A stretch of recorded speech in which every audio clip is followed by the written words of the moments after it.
Welcome to the Unabridged podcast. I'm Ashley. And this is Jen. Join us for bookish episodes and check out our website, unabridgedpod.com, where you can find lots of new bookish content to grow your TBR. Sign up for our newsletter to find out more about online book discussions and upcoming events. Find us on Patreon for extra Unabridged content. Join us on Instagram and Facebook at unabridgedpod and message us there or see our website to get plugged into the Unabridged community. You want opinions about books? We've got them.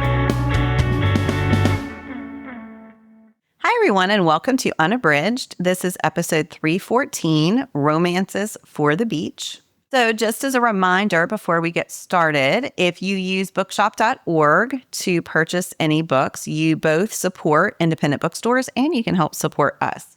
If you go to bookshop.org/shop/unabridgedpod, anything that you purchase will help us out and also, again, help out your favorite independent bookstore. So we would love for you to use that. We also link the books that we talk about during our episodes to particular affiliate links. So thanks so much for supporting us.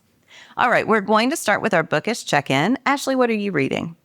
One of the books I'm reading is Jessica Parra's Ruby Ramos's Recipe for Success. I'm listening to this one thanks to Libro FM. And this one is a lot of fun. It would be a great one for a beach read, actually. And it focuses on Ruby, who is going to graduate from high school very soon. And she is a Cuban-American student, and her parents have a very successful bakery. And they actually have like 2 locations at this point and are doing really well.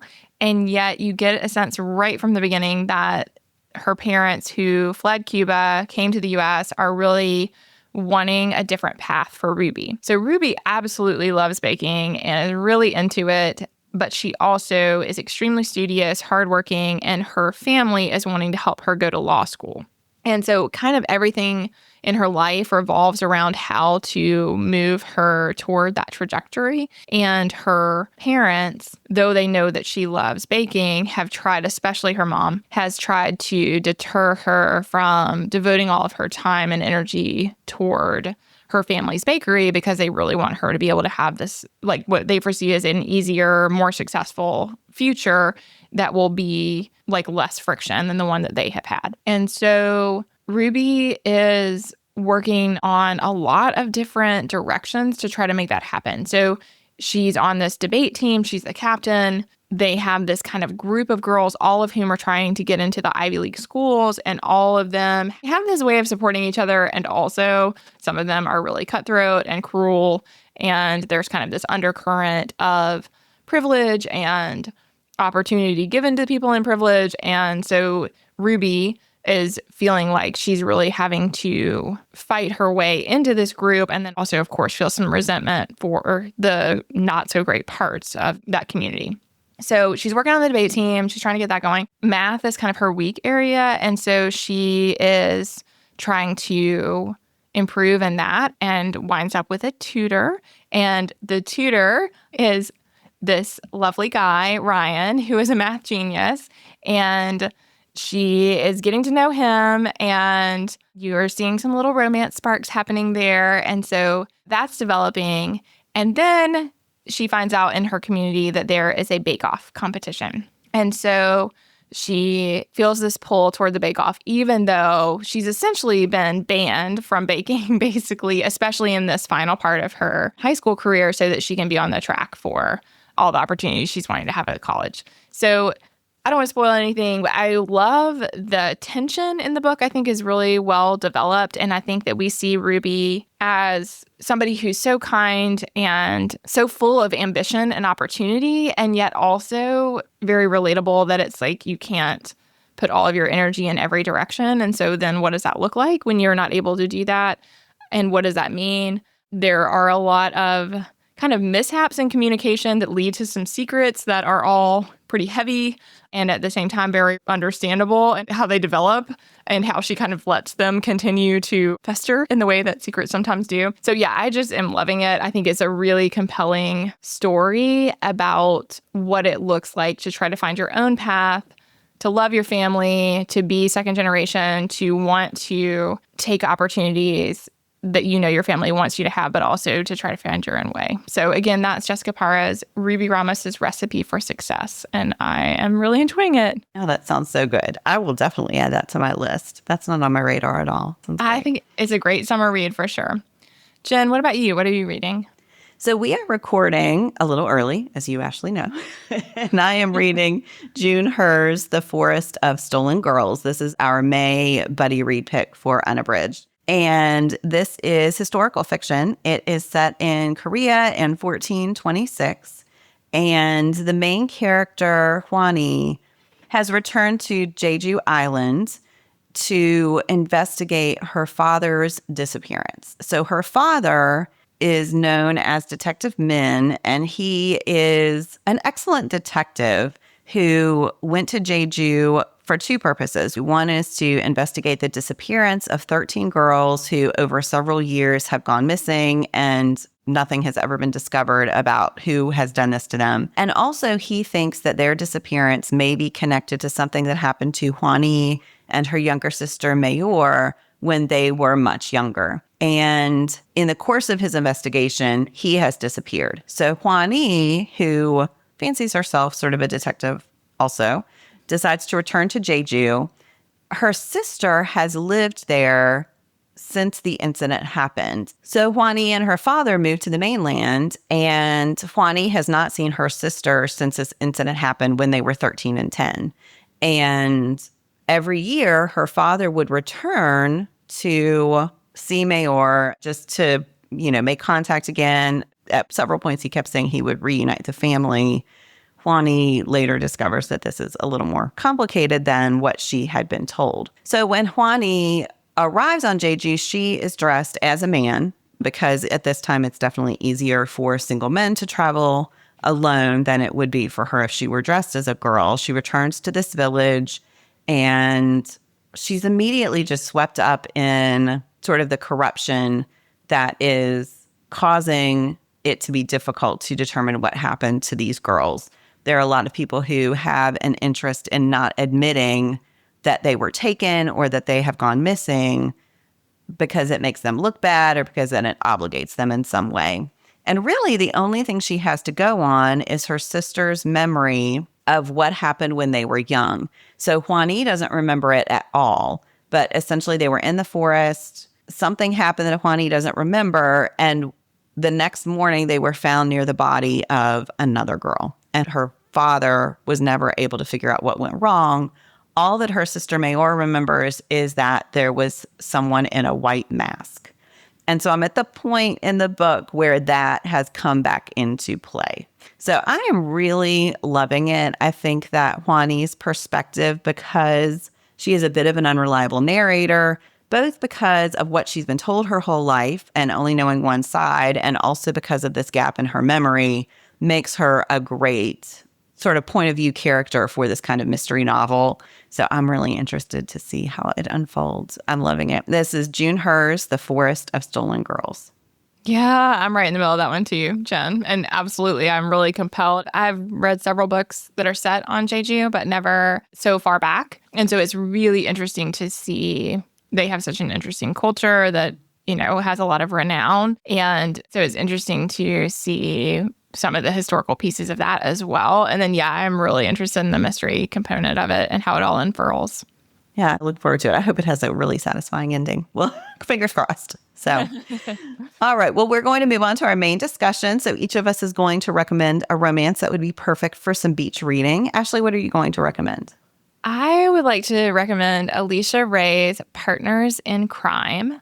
This one, I love Alicia Ray. I've read several of her books, but this I read just recently, and I started it and knew nothing about it. And I think there's so many things I love about it. But basically, we start with Mira, who is a 35-year-old accountant.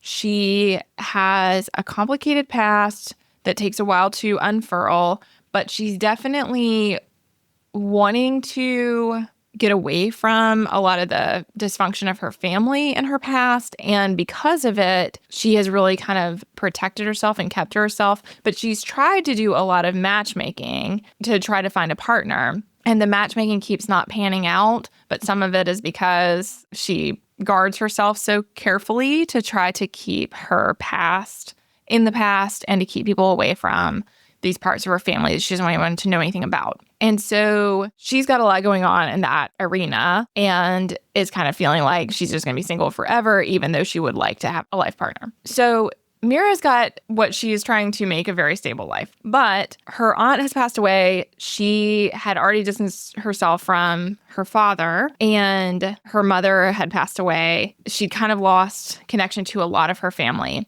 but she gets pulled in for this like reading of the will for her aunt. And when she goes to do that, she reconnects with Naveen, who was a former love interest from quite a while prior, and things had just kind of fallen apart. We, as the readers, perceive in part because she had this complicated history that she was trying to not let anyone know about. And so she runs into him as part of this, finding out what's going on with the will. Well, right away, they both get sucked into this very intense situation because her family's baggage is like catching up with her, even though she herself did not really have anything to do with it. So we start to find out that her family has some criminal past, and that is all catching up now related to what comes from her aunt's will. What I really loved is like at the center, we have Mira and Naveen, who clearly had a tenderness for each other and yet have a lot of pain from the time that they were together prior. And then a lot of time has passed in between. And so you have that piece. But then also there is a significant mystery component.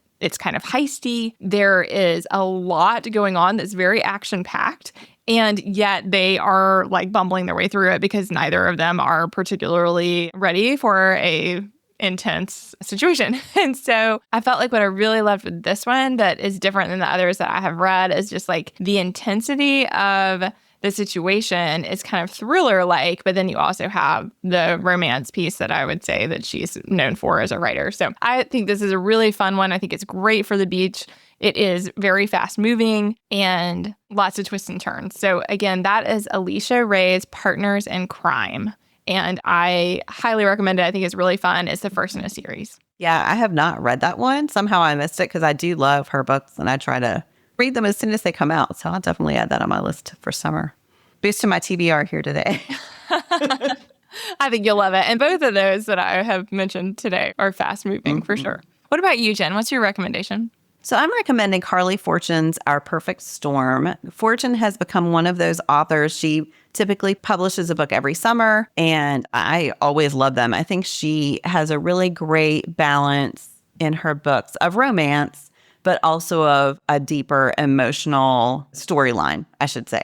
So this book is about Frankie and George. So it opens at Frankie's rehearsal dinner, and she's sitting there with her family and with her very soon-to-be husband, but she has not yet seen George, who has been her best friend since they were 8 years old. And until he shows up, she just cannot settle into enjoying this event that is for her.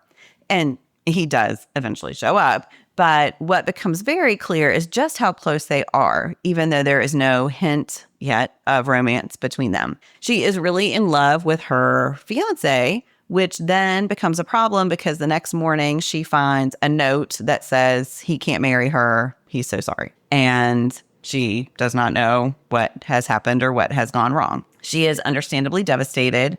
So she returns to her parents' home eventually and is just trying to, get the pieces of her life together emotionally and in every other way. There are other things in her life that have been falling apart, but because she was so happy with this future wedding, she doesn't worry about that. But now everything is descended upon her. And her best friend encourages her to take the honeymoon trip that was already paid for. And eventually she decides that she will go. And when George returns back, he's going to go with her.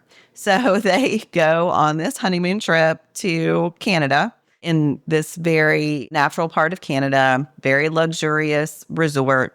So she and George were really inseparable for the longest time. But then in the past few years, they roomed together after college. And then at a certain point, he is a journalist and he moved away for better opportunities. And since that happened, he's been traveling a lot. So while they've seen each other, they haven't been as close as they used to be. And so she is really reveling in the opportunity to be with him again. And he has planned a series of excursions designed to help her get over this loss of this future that she had planned for herself. So basically, each day, he's sort of pushing her through almost like the stages of grief and plans these activities. And then, as you might guess, this is a friends to lovers romance. And so at a certain point, the attraction between the two becomes clear and it starts explaining some things about their relationship. So I just really loved this. Both of them have parts of their backstory that inform who they have become today. So Frankie's mother, when she was, I can't remember exactly how old, I think she was 7 or 8, left the family for a year. And she is an environmentalist and she was working with whales. And that passion and that conviction that she needed to help these populations that were struggling became her focus instead of her family. And Frankie has really, even though her mother came back, Frankie has never really gotten over her decision to leave the family. For George, he first met Frankie when he moved in with his grandmother, who was their neighbor. And that is because his mother had died and his father just did not feel capable of taking care of George by himself. And so essentially sent George to live with his grandmother. And again, this has definitely affected who George has become and the way he's approached life. And so I think that Fortune does a great job of developing both their pasts and their present in a way that shows how they were such good friends, but also perhaps why this romance might work out, which, you know, it's a romance. So of course it does, but you don't know exactly how they get there. So anyway, that is Carly Fortune's Our Perfect Storm, which I thought was really well done. And if you haven't read Fortune's books, I would recommend all of them. I think they've all been great. Oh, I haven't read any of her stuff, and that does sound great. Yeah, I'll have to check that out this summer. She's an auto read for me. And, you know, if there's something comforting about those authors who just, you know, every summer they'll have a new one. I look forward to hers. Yeah, that's awesome. Mm-hmm. All right, everybody. Well, to close out our episode, we are going to play the Lit Chat game. So today's card, I'm going to go ahead and read both questions, and you can answer both or either. First question is, do you finish every book you start? What makes you stop reading a book? And the second is, do you ever cheat and skip to the end of a book? Why do you do it? Okay, question 1. I hardly ever stop on a book.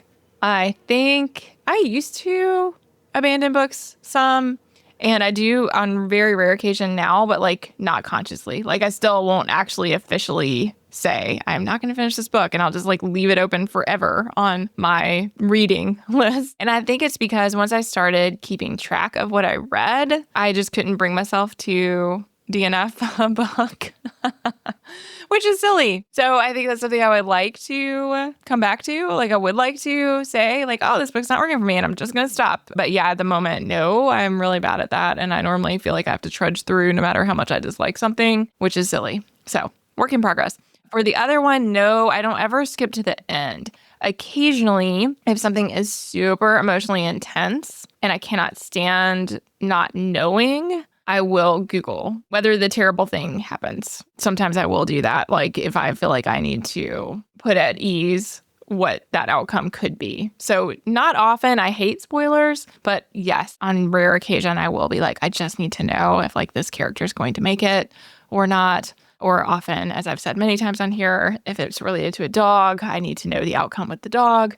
And that doesn't mean I won't keep reading, but sometimes I just need to have that sorted in my mind so I can like proceed. What about you, Jen? Like you, I have a really hard time DNFing. I'm a pretty fast reader. And so usually if I'm not loving it, I do just power through to the end, which officially I do not recommend to my students. I encourage them to DNF books that they are not enjoying. And I think that is the right thing to do. But like you, I feel like I can make it to the end. And why wouldn't I do that? And then I have a hard time sharing a negative review of a book I have not finished. And so not that I'm out there sharing negative reviews all the time, but yeah, just even to talk about it with someone, if I haven't finished it, I just don't know what I'd say. So I pretty much finish everything I start. And then I don't ever cheat and skip to the end of a book. My ritual is always when I get a print book to look at exactly how many pages there are in the book itself, because I have been burned before by thinking I have pages and pages to go. And then I realize there's like a reading guide at the end, or the acknowledgments are really long. I don't love that, but I don't read the end. I just look at the page number really fast and then turn back, because like you, I don't like spoilers. So I don't really ever cheat. But even if you do that, I don't know that I call that cheating. Right. Same. Yeah. I think that's just some people like to know what they're heading for, and then that's their option. It's not one I would choose, but I think that's fine. I think, I know people who are like, they read the last line of the book every time, which again is very off-putting to me, but that is just a reading preference. I mean, there's nothing wrong with it. Yeah. Yeah, I think that's fine. And, I reread books all the time. So my primary reason for reading is not always to find out what happens at the end. Right. And so I think in some ways then as you're reading, you could be considering the book in the context of what happens. Anyway, so I think if you do it, no guilt. That's fine. I just for sure do not prefer that. So, all right, everybody. Well, thank you so much for joining us. We would love to know if there are any romances you have on your TBR for the beach this summer, or any that you would recommend for us. I'll just keep adding to my list. As always, thanks again for listening. Do you have comments or opinions about what you heard today? We'd love to hear them. You can find us on Instagram, Facebook, and Twitter at UnabridgedPod, or on the web at unabridgedpod.com for ways to support us. To get more involved, you can sign up for our newsletter, join a buddy read, or become an ambassador. Thanks for listening to Unabridged.